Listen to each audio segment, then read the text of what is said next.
ಬೆಂಗಳೂರಿನಲ್ಲಿ ಕಿತ್ತೋಗಿರುವಂತ ರಸ್ತೆ, ಈ ಗುಂಡಿ ಗಂಡಾಂತರ, ಇದರಿಂದಾಗಿ ಸಾಕಷ್ಟು ಸಮಸ್ಯೆಗಳನ್ನ ಬೆಂಗಳೂರಿಗರು ಅನುಭವಿಸ್ತಾ ಇದ್ದಾರೆ. ನೋಡಿ, ಬೆಂಗಳೂರಿನಲ್ಲಿ ಎಲ್ಲಿ ಹೋದ್ರೂ ಕೂಡ, ಯಾವ ರಸ್ತೆ ನೋಡಿದ್ರು ಕೂಡ ಕಿತ್ತೋಗಿದೆ, ಗುಂಡಿಗಳು ಬಿದ್ದಿವೆ, ಅಮಾಯಕರ ಬಲಿಗೆ ಬಾಯಿ ತೆರೆದಿವೆ ಯಮಗುಂಡಿಗಳು.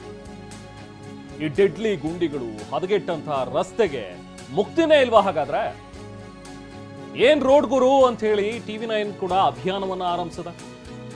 ಎಲ್ಲೆಲ್ಲಿ ಸಮಸ್ಯೆಗಳಿದೆ ಅನ್ನುವಂಥದ್ದನ್ನ TV9 ತೋರಿಸಿದೆ. TV9 ರಿಯಾಲಿಟಿ ಚೆಕ್ ನಲ್ಲಿ ರಸ್ತೆಗಳ ಅಧ್ವಾನ ಬಯಲಾಗಿದೆ. ಬೆಂಗಳೂರು ಬ್ರ್ಯಾಂಡ್ ಬೆಂಗಳೂರು ಮಾಡ್ತೀವಿ ಅಂತ ಹೊರಟಿರೋರು, ಇದು ಬ್ರ್ಯಾಂಡ್ ಬೆಂಗಳೂರು ಅಲ್ಲ. ಈ ರೀತಿ ಇರುತ್ತಾ ಹಾಗಾದ್ರೆ ಬ್ರ್ಯಾಂಡ್ ಬೆಂಗಳೂರು? ನೀವು ಒಂದು ಬೇಸಿಕ್ ಬೆಂಗಳೂರು ಮಾಡ್ಕೊಡಿ ಸ್ವಾಮಿ ನಮಗೆ ಅಂತ ಹೇಳಿ ಜನ ಈಗ ಕೇಳೋ ಪರಿಸ್ಥಿತಿ ಬಂದಿದೆ. ನೀವು ದೊಡ್ಡದಾಗಿ ಬ್ರ್ಯಾಂಡ್ ಆಗಿ ಮಾಡಿ ಇನ್ನೇನೋ ಐಷಾರಾಮಿ ಜೀವನವನ್ನ ಕೇಳ್ತಾ ಇಲ್ಲ. ಇಲ್ಲಿ ಬೇಸಿಕ್ ಫೆಸಿಲಿಟಿ, ಒಂದು ಒಳ್ಳೆ ರೋಡ್ ಕೊಡಿ ನಮಗೆ, ಗುಂಡಿಗಳಿಲ್ಲದೆ ಇರುವಂತಹ ರೋಡ್. ಯಾಕಂದ್ರೆ ಪ್ರತಿನಿತ್ಯ ನಾವು ಗಮನಿಸ್ತೀವಿ, ಯಾರಾದರೂ ಒಬ್ರು ಬಿದ್ದಿರ್ತಾರೆ ಗುಂಡಿಗೆ. ಆ ಗುಂಡಿಯಿಂದಾಗಿ ಟೂ ವೀಲರ್ಗಳು ಬಿದ್ದಿರ್ತಾರೆ, ಇಲ್ಲ ಕಾರ್ ಬಂದು ಯಾವುದಕ್ಕಾದ್ರೂ ಗುದ್ದಿರುತ್ತೆ. ಈ ಗುಂಡಿಗಳಿಂದಾಗಿ ಆಗುವಂತಹ ಅನಾಹುತಗಳು.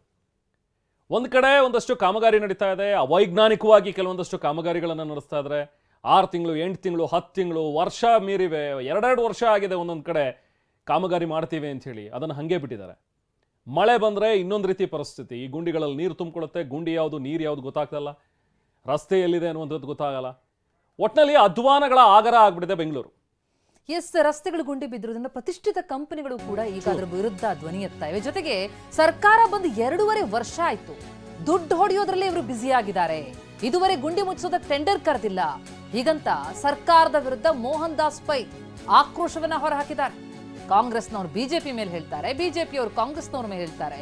ಎಲ್ಲರೂ ಕುತ್ಕೊಂಡು ಬಿಸ್ನೆಸ್ ಮಾಡ್ತಾರೆ. ಡಿಸಿಎಂ DK ಶಿವಕುಮಾರ್ ಅವರಿಗೂ ನಾನು ಹೇಳಿದ್ದೀನಿ ಅಂತ ಉದ್ಯಮಿ ಮೋಹನ್ ದಾಸ್ ಪೈ TV9ಗೆ ಹೇಳಿಕೆ ಕೊಟ್ಟಿದ್ದಾರೆ. ಆಕ್ರೋಶ ಹೊರಹಾಕ್ತಾ ಇದ್ದಾರೆ. ನಾವು ಪ್ರತಿನಿಧಿ ಅವರನ್ನು ಮಾತನಾಡಿಸಿದ್ದಾರೆ.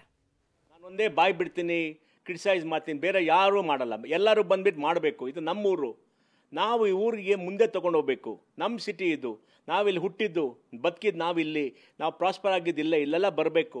ಜನರಿಗೆಲ್ಲ ಒಟ್ಟಿಗೆ ಆಗ್ಬಿಟ್ಟು ಪ್ರೊಟೆಸ್ಟ್ ಮಾಡಬೇಕು ನಾನು ಅಪೀಲ್ ಮಾಡ್ತೀನಿ. ನಾವು ಒಬ್ಬನೇ ಮಾತಾಡ್ಬಿಟ್ಟು ಎಲ್ಲರಿಗೂ ಕೇಳೋದು ಸರಿಯಲ್ಲ. ನೀವೆಲ್ಲ ಒಟ್ಟಿಗೆ ಬರಬೇಕು ಅಂತ ಮಾತಾಡ್ತೀನಿ.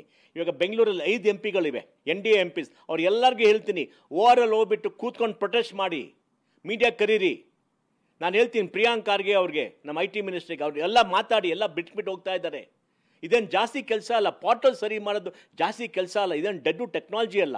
ಸಿಟಿಯಿಂದ ಸ್ಟ್ರೀಟನ್ನು ಕ್ಲೀನ್ ಮಾಡೋದೇನಿಲ್ಲ. 8 ಲಕ್ಷ ಜನ ಕೆಲಸ ಮಾಡ್ತಾರಲ್ಲಿ. ಆ ಒಂದು ರಸ್ತೆ ಮಾಡೋಕ್ಕಾಗಲ್ವಾ? ಸರ್ಕಾರಕ್ಕೆ ಹೋಗ್ಬಿಟ್ಟು ಮಾತಾಡೋಕ್ಕಾಗಲ್ವಾ? ಅಲ್ಲಿ ಹೋಗಿ ಮಾಡಬೇಕು. ಎಲ್ಲ ಜನರಿಗೆಲ್ಲ ಬಂದುಬಿಟ್ಟು ಪ್ರೊಟೆಸ್ಟ್ ಮಾಡಬೇಕಾ? ನಾವು ಆ ರೋಡೆಲ್ಲ ಪ್ರೊಟೆಸ್ಟ್ ಮಾಡಿ ಗಲಾಟೆ ಮಾಡಬೇಕಾ? ಅದು ಬೇಕಾ ನಿಮಗೆ?